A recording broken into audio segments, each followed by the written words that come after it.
these little packets of energy, and we nurture them. We have intention. We are sending them energy with our thoughts. They are able to now to document scientifically how far out the energy from our heart goes. And it goes out, I think they said, over 50 yards. And the more we focus that energy, the more powerful that intent and energy becomes for affecting our own lives and others around us. And so affecting the garden and the plants and the seeds, it's all the same work. So we grow these seeds, we plant them, we handle them with love.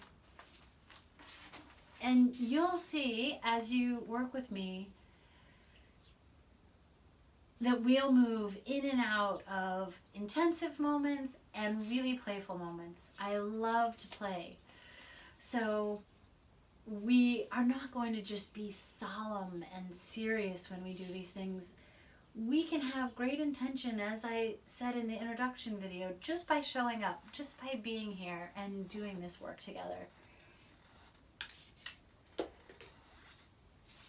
Puts our incredible intention into everything that we're doing, because we're intending to have fun and share these things and learn these things. And you can also plant in a sacred way at different times, depending on the seeds you're handling or your mood and what you feel like doing. It's totally up to you, because whatever you're feeling in that moment is the right way to be doing it.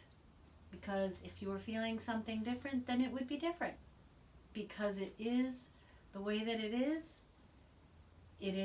the way that it is meant to be.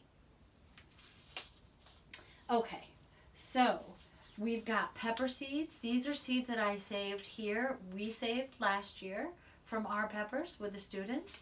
So basically the students of last year are feeding us our garden seeds and many of the foods, the garlic that's going to be harvested, they planted last year. A lot of the foods that are stored that are going to be in our first meals before our food is ready to come out of the garden are all from their love and energy. So it's really this beautiful circle coming around, and when you're here, you're going to be creating and putting your energy into the foods and things that we grow for next year and the students that come next year. So we're going to start with the pepper seeds, and I just wanted to show you, and you'll see when you're here, a couple different seed packets. And I've talked about buying seeds and a little bit online, but you're going to notice that the seed packets will say very different information on the back. This one, Fedco, it's a great company, but it doesn't say a whole lot about how to plant it, what it likes. This one, Baker Creek Heirloom Seeds, they have a lot more information, but every packet doesn't have the same information. So we're going to look at those different things that help decide what kind of seed companies that we choose to buy from. So we are going to start with the peppers and with the onions. So onion seeds I've purchased. This is the most important one to start now. So I've purchased from Fruition Seeds, and I've purchased the New York Early Onions, and I have not saved seed from onions. You have to, it's a biennial, which means you save seed the next year. So I would have left them in the ground to save seed.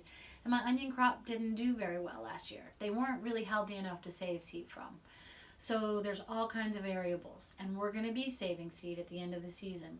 So I know a lot of questions will come up as I go along, and every weekend new things will reveal itself, and I will repeat the information over and over. And you can ask as often as you'd like. So Fruition Seeds is a company that is right outside of the Ithaca area, so that's perfect, right where I live. That means they're used to growing in my area.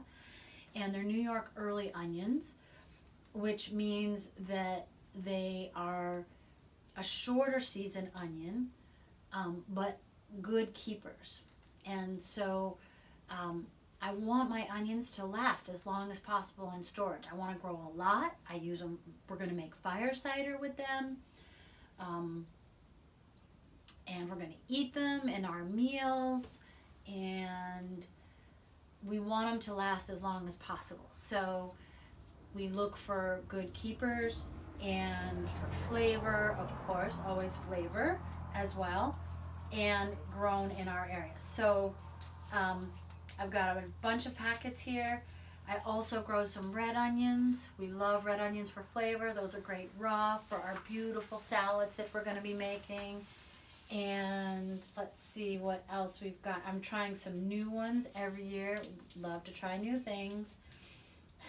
And so we've got Cabernet red onion and red Ampasta onion. So we shall see what we're going to try here. We've got some Dakota Tears, which have done beautifully for me. So we're going to plant these 4 kinds of onions.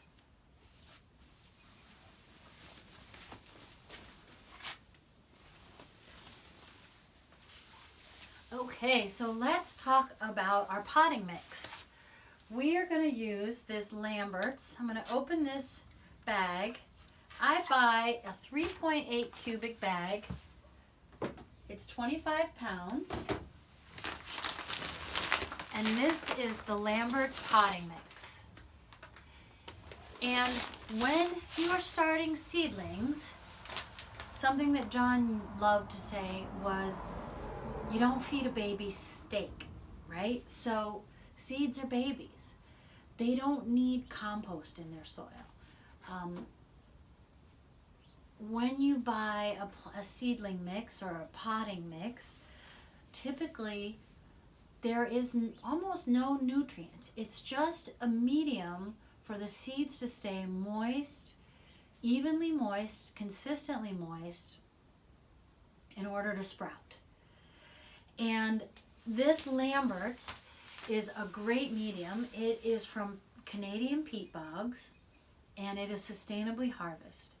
And I have this on your resource list, and you can look them up online, and they would have great videos and information about their process of harvesting and how it is sustainably harvested and how they've actually been able to expand the peat bogs with their practice.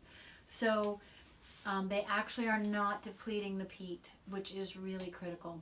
And you'll see that there's a number of different potting mixes that you can get. People are using coir, which is like shredded coconut husks, and you buy the blocks and they expand. That works well, and that is an excellent sustainable product because it's a byproduct from harvesting coconuts to eat. And I do recommend that you stay away from Miracle-Gro and mainstream companies like that also make a lot of chemicals and definitely do some harm to the environment. I think, sourcing, definitely look up your sourcing for your products if you can. And if you can't, because of what's available to you in your area, then you got to just go with what you can get.